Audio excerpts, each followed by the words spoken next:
nous y apportons, comme en 2012, une attention très forte,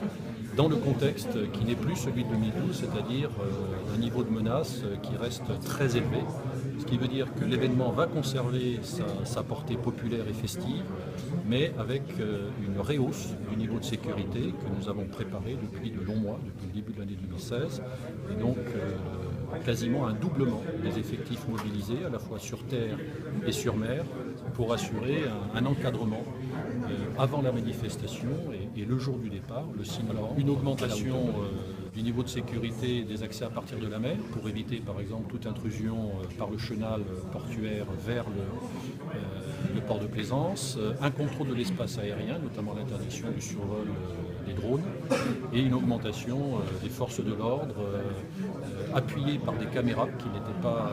mobilisées en 2012. Je pense en particulier aux chasseurs de Pokémon,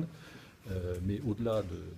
du sourire que ça peut susciter, il peut y avoir en Vendée comme ailleurs des risques et nous y faisons face aujourd'hui comme jusqu'à l'événement du 6 novembre. Aucun véhicule qui chercherait à passer en force ne puisse pénétrer et mettre en cause la sécurité des spectateurs. Voilà, la présence de véhicules ne soit pas une source de risque. Bien évidemment, tout ça se fait en préservant l'accès des secours par des voies réservées, de manière à ce que leur intervention puisse être aussi rapide que nécessaire.